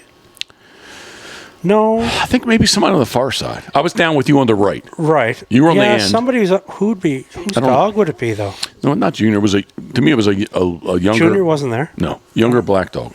If there's a second dog there, it was younger black dog. But I think Bones has a No. No, it wouldn't be Bones. They're No. too old. Maybe it wasn't, but I think there was a second Corey, dog. Stevie, Maddie, Gavin, Ty.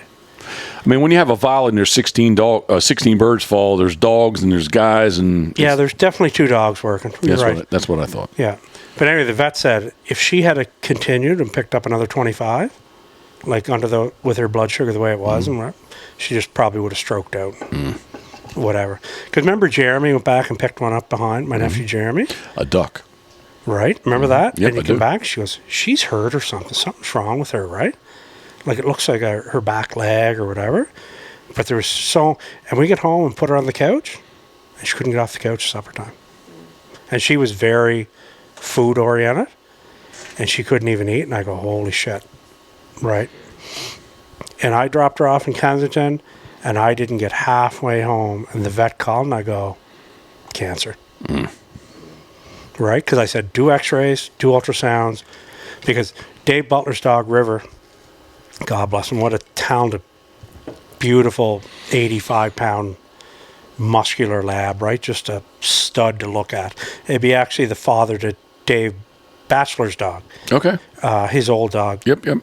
And who he called River, by the way, which nobody knows why, but we love Batch regardless. And we were training one day, and we were right over in Brackley by you guys. And you know the field, if you come up and you turn to go to the Esso? Yep.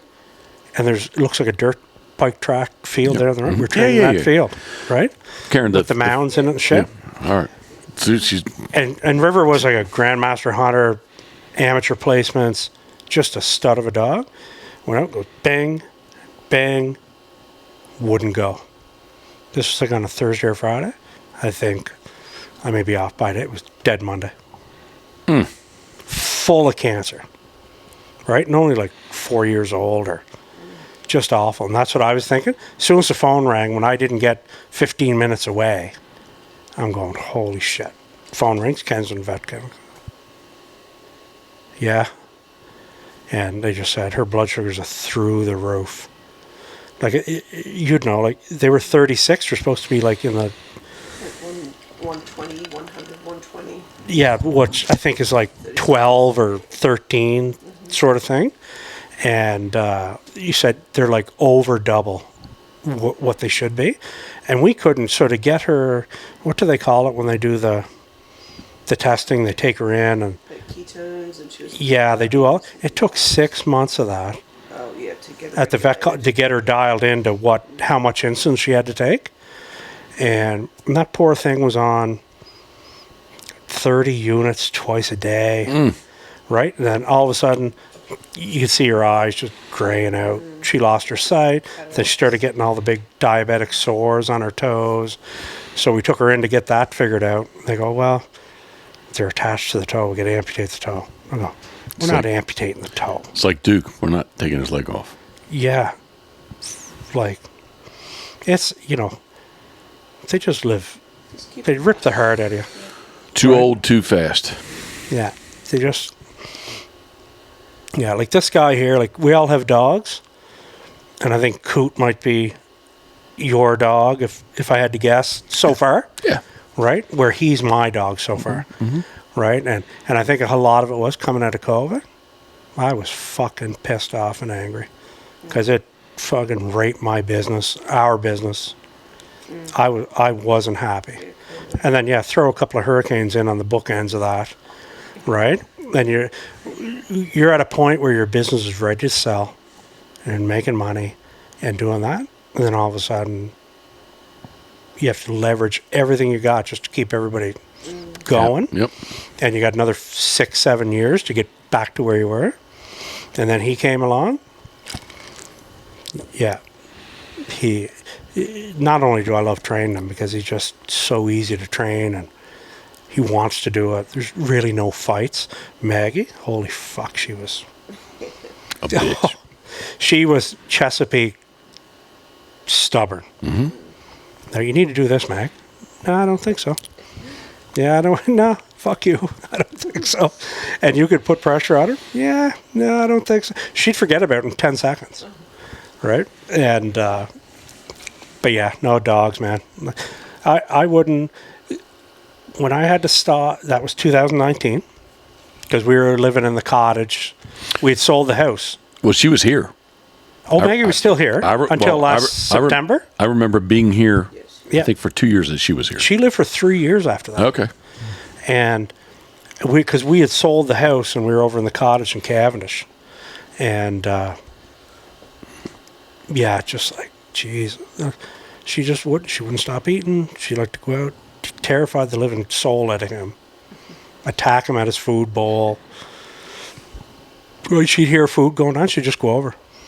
And if he was already there, she'd just, you know, we had to separate them and feed them at different times because she just beat the fuck out of him. Duke's like that. Yeah. And see, I've never seen, like I know Duke's Duke and he's a rescue. Obviously, Duke had a rough life before that he's aggressive like that, but I've never seen that out of him. And maybe I just connect with Duke because he just come over and put his head in my knee the other day and was just like, hey, buddy. You're a friend, so. I think he does remember people that he meets. I think so. Yeah. I think so too. Yeah, because he come over, the other dogs were trying to get in there and he was just sort of, get out of here. He knows. Yeah.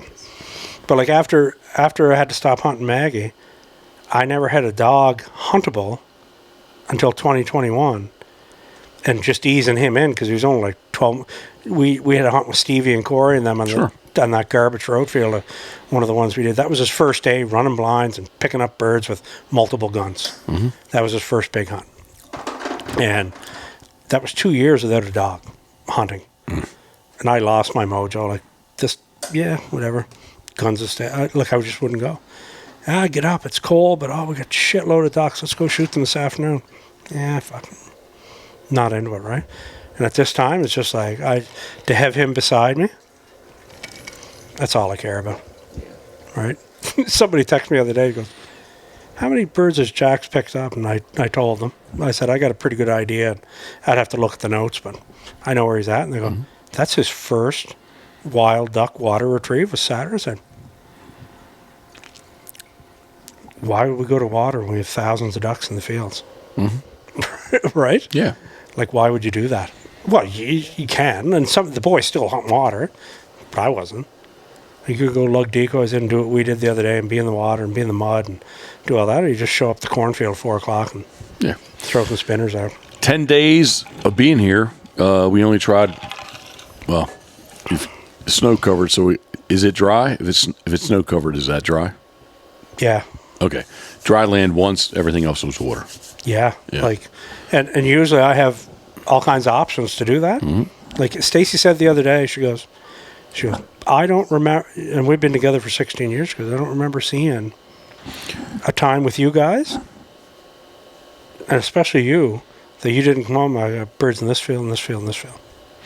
All right, Paul, I just want to let you know currently on YouTube, you are the only thing that can be seen.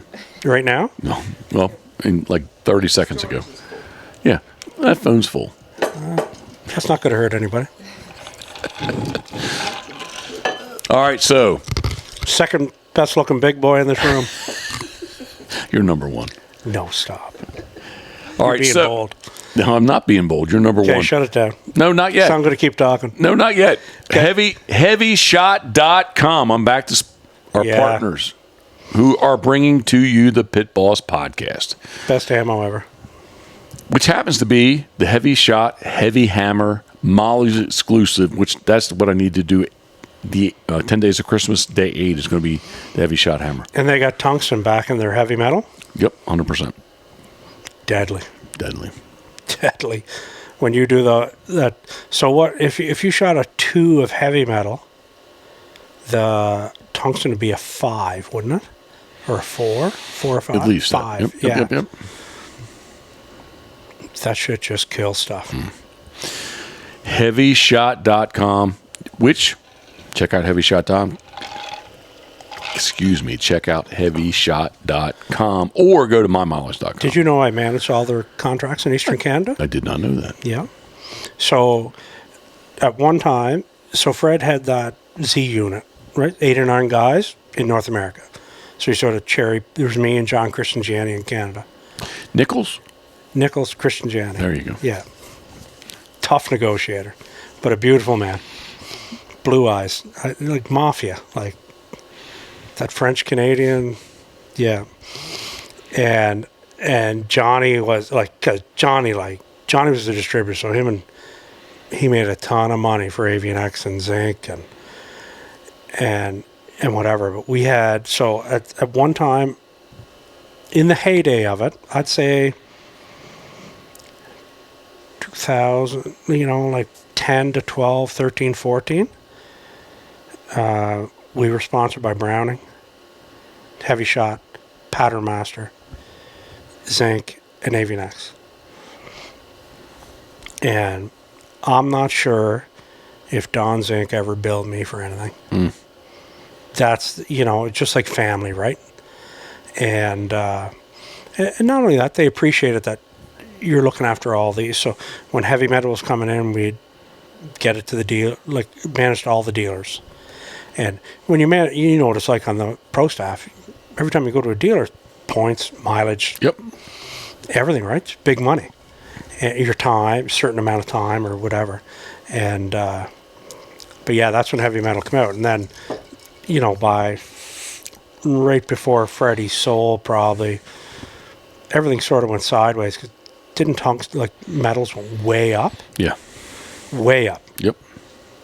And, to buy it was getting crazy, right?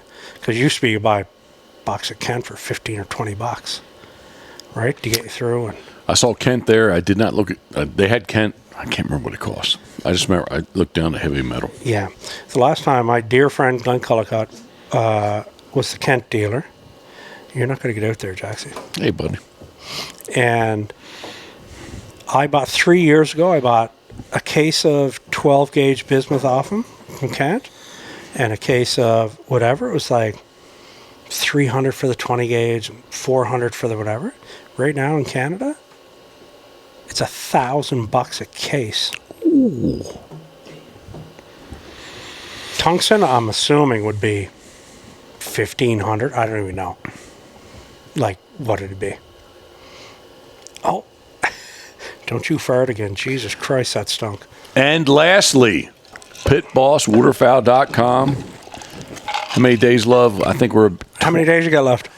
For the 2025-26 season, I think we have, of the 60, I think we're 28 days booked. Already? I think so, yeah. Okay, I'm going to work on... So we'll go 3-day blocks? 2 blocks? However you want. What? It's a 3-day non-resident license, but... So it's $1,800 for 3 days? Yeah. Or per day? Yes. Right, for 6 guys. Yep. Well, not for 6 guys, but probably for you. Karen says for you, I'll honor that. But when you when that upstairs part is done, Yeah. and you got the kitchenette and the bar, or whatever. All I'm going to say is a 3-day hunt at any other place that's comparable to you is $3,500 US. All right. Well, that's what we'll do then. Because you asked me about it, where should I be? Yeah. I said, you're way low. Put that up. You get 5 or 6 guys go out in that boat, like just to see the boat. Like when me and Stacy pulled in, we got those pictures. We just want to go over and go beside the boat and go, Jump up in "Holy that shit." thing. Jump up in her. Right? Yep. Like, Jesus Christ, the size of that boat. But when you get dialed in there, and I know it's progress, right? Like, you guys have been there for a year or so. Like, Maggie's just got built, finished. We've been here, we're here 5 years, 4.5 years. So Maggie's wasn't finished till like the 3rd year, late in the 2nd year, right? That the walls were done and everything was done. But when that's done, you're going to be dialed in, brother. Time and money, money and time. Yeah. It's quite a balance. All right. Karen says, stop this thing. So I'm going to say to you, Paulie, thank you very much. But whatever you want, nobody can see me. They can just see you. Okay. So whatever you want to say. Well, buddy, No, it doesn't. I'm intimidated with all this stuff and cameras and setting them up, right? And that's why you've been asking me to do this for 3 years, 4 years, 5 years, whatever. Yeah. And my apologies, but I love sitting down and chatting about this 100%. stuff because it shows people there's kids that are calling me that don't know who you are or don't know who Jim Ronquist is or don't know who Fred Zink is, or I'm going, really? Well, that's what I told you. A guy from Texas said, "Hey man, I want a guide." So I said, "Well, Fred Zink." He's like, Who's that? I'm like, "What?" Anyway. Yeah, and he's a friend of mine. I work for him, so people say, "Oh, you're blowing smoke up his ass." The most influential guy with every product we probably use, right? And how, like, the history of our game is what's key. You got to remember that. Remember you guys, right? Like, I was just part of that where, you were chosen to be the sea duck guy and the dog guy for a reason. Fred was chosen for a reason. Jimbo and John Stevens and those guys were all chosen for reasons, right? That was the brilliance of Tom. Take away the bipolarness and the mental illness and the craziness. He built something, man, that if he had just sort of stepped into the shadows and let somebody run it, we'd still be talking about it today. Mm-hmm. Right? Amazing times. Yeah, so I tell people this often. I agree with you. It was 2004. Had lunch with, after the camera got fried. Yeah. And Fred's like, "Hey, like, I told him, I need a second boat. It's so many people, on and on and on." Yeah. What are you doing? Just keep going. Look, Okay, you need to skew the camera the lens that way. Is it good? Just keep talking. Oh, what's the word? You say chirping. She's chirping at me. Just chirping. Anyway, Wrap this up. all right. I'm trying to, love. I'm trying to. So I do, to this day, I give Fred Zink the credit. I say it. Younger people want a guide. I don't say it too much in the boat daily. We good, love? Am I sexy? Definitely sexy. No, well, you made it sound like I really am. She's like, You don't even have beard oil in, and you're sexy as fuck. I didn't bring any with me. I definitely give him credit for changing my game up, where it's like, man, I'm so busy. Like, I could get a second boat. He's like, "You're really that busy?" And this is when it was a 107-day season. Like, yeah, man. Like, maybe not Monday, Tuesday, Wednesday, but definitely we don't hunt Sundays. Monday, Tuesday, Wednesday, nah, no. Thursday, Friday, Saturday, yes. He's like, "You're not charging enough money." Yeah. So it just put me in a different And headset. you had that conversation too. Put me in a different headset. Yeah. You're not charging enough money for that experience. Yep. Right? Who can say they're in the world's largest duck boat? Right off the bat. With some old motherfucker. Yeah, well, a beautiful stud. But yeah, and when you get that outside part, like, or the where the guests would stay and stuff, then that's where the money's going to be made. Yep. Right, and that's how you got to look at that to say, okay, as an investment, okay, so if I had to spend 20 grand to get that finished up there and whatever. Right, love? Yeah. 100. Okay, times 5. Well, times 10. Or 20 times. 100,000. So 20. I said 20 times 5. That gets us there. I'm dyslexic. It gets us there. Okay, it's close. And I'm like Dustin Hoffman and Rayman when it comes to numbers. I can tell you every invoice I have right now on the books to the dollar, to the cent, and who owes me money in my business. A couple of them got their ass handed to them this morning when it was due the 1st, and now we're the 11th or the 12th. 11th. But you get dialed in there, but you have something else to offer. Sort of like Vandemore at Habitat Flats. You get to hang around with you, have some whiskey. Maybe you're carving a decoy downstairs, right? You're up watching TV, watching a little football. It's the experience. So you got a premium experience, and that's how you got to price it. And the higher you go, same as our game, higher you go, easier it rents. Our stuff that's 8, 10, 12, 14,000 a week, properties you manage, economy can be in the tank. They still rent because people with money still go. I'm going to end this, but we tried to go down McPherson today. That'd be an ice bath. Karen's like, stop. Like, oh. I neighbored in the woods the other day when I left. I get halfway up that first part, and I go, oh shit. And I wasn't in four-wheel drive, so I started spinning. I stopped, put it in four-wheel drive, still wouldn't move, right, because I stopped. And started going back and started going in the woods. And was just able to get it down to the bottom where you get a little run. You did the same, didn't you? Or somebody did the same? Well, Matt was right behind me. And Yeah. I just didn't, I did not hit it hard enough going. I was going to go putt up, and like all of a sudden, like we're not going. I can see him. He started to back up when he saw I had issues. And I started to back down, and I fucking hit the brakes, and like it just fucking slid. Yeah. Like all the way down. Anyway, I want to show you the cottage. It was not. Yeah, like we got a lot of plans for that cottage. We got that. We managed that for the last 7 or 8 years, and the owner tried to sell it and tried to sell it and tried to sell it. Couldn't sell it. Don't know why it didn't sell, because it pays for itself easily. So he kept asking me, "You buy it, you buy it, you buy it." Said, "We just went through COVID and 2 hurricanes, man. Banks, I'd have to rob the bank to get money for Emerald Isle." He goes, "You buy it." I said, "You hold the mortgage then, and we'll buy it." And we got an unbelievable deal on that cottage. Nice. Yeah. So it pays for. So we got some to upgrade it. It's on public water, and they just open it and shut it on certain dates. So we're going to spend the 5 or 6, 7 grand to put our own well in. That if Shaw's was never not available, let's just use that. That's Right? what Karen said today. She said, "We can stay here." I was like, "Well, I don't know." 100%. And that's why it's there, right?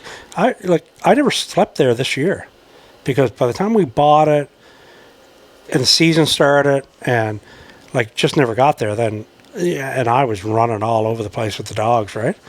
And Stacy stayed over there a little bit, but we're going to cherry pick 2 or 3 weeks in summer, just us. I would say by the May long weekend, we'll go there until the rentals start for a month and hang out. But we need our own well that we can control our water. Yeah. They just don't shut it down, right? Yep. But that'll always be an option. But that bunky part, we're going to gussy that up, put a deck on it. We're going to put a hot tub there. Yeah, gussy that up. Please. She's giving me the look. Sweet Are we at 2 Paulie. hours yet? No, we're close. Me and Dogs in the truck. Maddie's podcast, we went, I think, for almost 3. So on social media, I hate social. On media, how can someone follow along with you? What'd you say? What happened? What's happened since we've been here? What's happened since we've been here? Yeah, What? What am I missing? What? on Instagram. New followers. Oh, yeah. Like 80 or, like I was like 600. I'm like 690 now. Just collaborating and hanging out. Yeah. But yeah, like I'm pretty active. So if you're not weak of heart, with some of my opinions, follow along. If you're not a sickening liberal, follow along.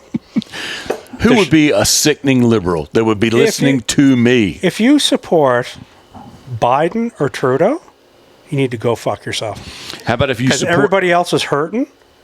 Like, the whole world is hurting because of that. And these radical, the climate's fucking... Our world is in better shape environmentally. You imagine what it was like. There's cottages here where they used to put old cars in as the fucking septic tanks. Are you telling me we're not, like, you litter now on PEI? They might take your fucking truck if they caught you littering going down the road. Like, not one single catastrophic climate event has ever happened. Mm-hmm. Other than Al Gore is a billionaire now. Karen's not going to want to hear this. What's the new series? Landman. We started last night. Fuck. That's what we want to watch. Holy shit, Karen. Yeah, I'd like to get up. It's tough because Yellowstone's just about to explode, right? Mm-hmm. But Landman, me and Stace watched the first 2 last night, and it's good. Billy Bob Thornton. Yep. He's a dandy in it. Mm-hmm. And it's the same. It's that the way Rip talks and the way Dutton talks. Mm-hmm. It's the same stuff. Mm-hmm. And but it's a doozy. But anyway, my friend, listen. I want to hug you. I want to do a man hug. Just you have to come over here. I'm the only one on camera. Well, actually, I think Karen got us back on. Oh. Anyway, it's always great to be here. It's to see you, to see Stacy, to be here at Maggie's, to be here on PEI. Right, love? I'm looking at her. You guys love it. We do love it. Paulie and Stacy have always been very generous. She said Paulie and Stacy have always been very generous to us. And if we ever come into any dollar amount... You're like family. You're very kind. You're family. Our home is your home. Karen's gonna buy a cottage somewhere on the island. So. Well, I got a buddy that'll build it for you for about $220, $230. Well, 3-bedroom, 2-bath. Plus land, though, right? But then you got to get the land. Oh fuck. Then you're screwed because you get hammered on taxes. What's that? Property tax. We looked at lots. HST. We looked at lots yesterday. The HST. What's that? It all depends who's selling the lot. Yeah, like that's true though, right? He's just so right now. If you go buy like our house, that spec house we built last year, year before, and then finished it last year because of the hurricane, we got to charge 15% on top of the 1.2 million. Right now, the people who are going to buy that are probably going to put it in a corp or an LLC, and that wipes, then you don't pay it until you sell it, right? Just sort of wipes it out for everybody. But yeah, like it's just interest rates and all that stuff. It's just you shouldn't be like if somebody's going to buy a home and pay property tax, and you guys would pay double what we pay. You shouldn't be charging them tax on buying the goddamn thing. It just kills the economy, right? People say, no, we're not going to do it. Tax on tax. Yeah. Like we could do that for $400,000, but we couldn't do it for $550,000. Right? And then when you're not here, Stacy can rent it for you. and Well, I don't want to get in between anybody, but Maverick's looking to retire, and he said he could manage things. He could. and that's a great low-cost option compared to us. Now, I'd manage for basically nothing other than pay the cleaner and we're good. Mm-hmm. And but Maverick, yeah, he's close to retiring. Mm-hmm. All right, look at this. Then look here. We have to go. She says we're done. We're locked out for too many hours. We have to go. Let's go. Okay. Karen says this is done. Come on. No, you get on your camera so I'll come over to you. Okay. Because if we get in the middle, nobody's going to see this. Do we got to finish that bottle? Well. All right, I'm going to do this. Get in here, man. Love you, brother. Love you. It is awesome to be. Can't believe. You freaked me out last night when you said, oh, we're leaving in the morning. I said, I was fucking with you. Yeah, and then you said, I'm fucking with you. I was F-O-K. Fucking with you. Holy. Thank you, man. Fuck, man. I was going, what? I thought you were leaving Friday or Saturday. Well, it's just the weather. Right. If you see it at radar, I just don't want to. drive through that shit, especially if you're driving 20 hours straight or whatever, 21 hours. Like, Yeah, no. All right. Love, we done? We're done. All right. Come on, hold the horns, hold Metallica. Hold that cup up. Look, Paulie. Jimmy ran, look, watch. No, it's this side. Here, turn it Watch. around so you can see it. There you go. And watch, look, Jimmy. Love you, brother. It was so nice to meet you and your boy and your girl at Freddy's. Sweet Paulie. Thank you very much. Thanks, brother. What? I don't. Appreciate his time. How do I end this, love? I don't know what to do with my hands. It's like that hug on Step Look how Brothers. tall he where- is right now. It's like that hug on Step Brothers. where it's like, Boom. love you, brother. Boom.